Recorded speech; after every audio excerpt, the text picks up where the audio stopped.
In the quiet village of Umuoma, where the trees stood tall like proud elders and the rivers hummed old songs, lived a young girl named Ife. She was 12, sharp-eyed, and small like a cricket, but her spirit was as tall as an irako tree. She lived with her blind grandmother, Mama Nena, in a clay hut on the edge of the village. Mama Nena couldn't see the world anymore, but she remembered everything. Faces, voices, even the smell of the rainy season. The village itself had a problem. People lied. A lot. Everyone had grown used to hiding things. Secrets were passed like cola nuts. Children lied to escape punishment. Elders lied to protect their pride. The village chief, Abadike, lied the most, yet demanded respect from all. Mama Nena often said, "In this village, truth is like a drum nobody wants to beat. But one day, someone will beat it, and the sound will wake the dead." Ife didn't understand what that meant.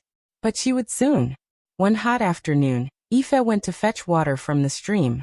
On her way back, she stopped to collect firewood.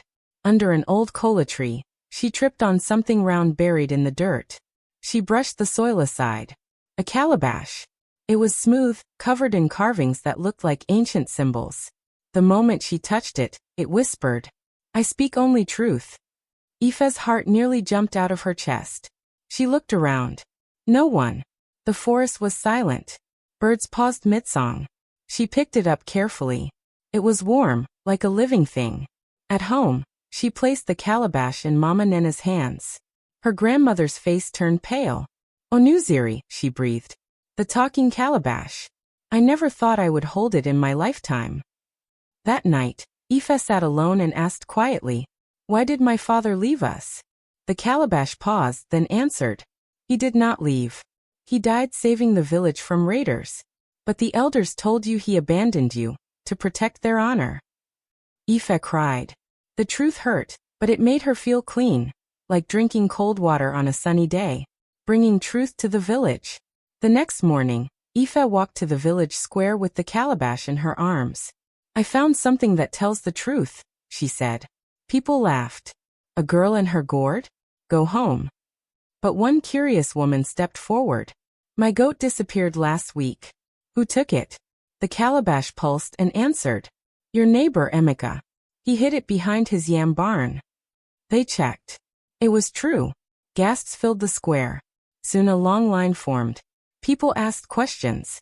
Some found missing things. Others uncovered forgotten sins. The calabash became a mirror for the village's soul.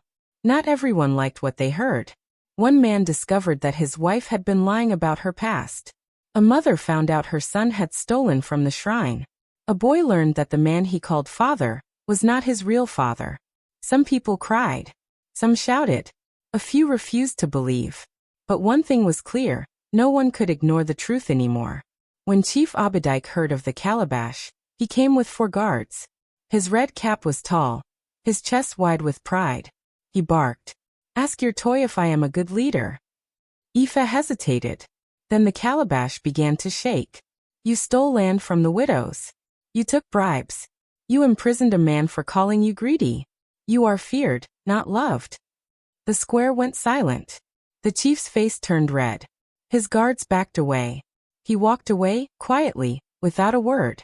That night, thunder rolled across the sky. The village changed after that. People stopped lying so easily. Elders spoke more kindly. Youths began greeting their elders again. Even the priest, who once lied about visions, started preaching about humility. Ife became a helper to all. But she never used the calabash for selfish things. One day Mama Nena said, "The calabash spoke to you because you had nothing to hide. Truth lives in the hearts of the simple." Years later, Ife grew into a wise woman. She never married. She said her heart belonged to the truth. When she grew old, she passed the calabash to a quiet, thoughtful girl named Amara, who, like her, asked gentle questions and listened more than she spoke. As soon as the calabash touched Amara's hands, it glowed again. And so, in the village of Umuoma, truth returned, not in thunder or fire, but in the hands of a child and the quiet whisper of a gourd. Moral of the story: truth is like fire. It burns, but it also brings light. If you like our story, please subscribe.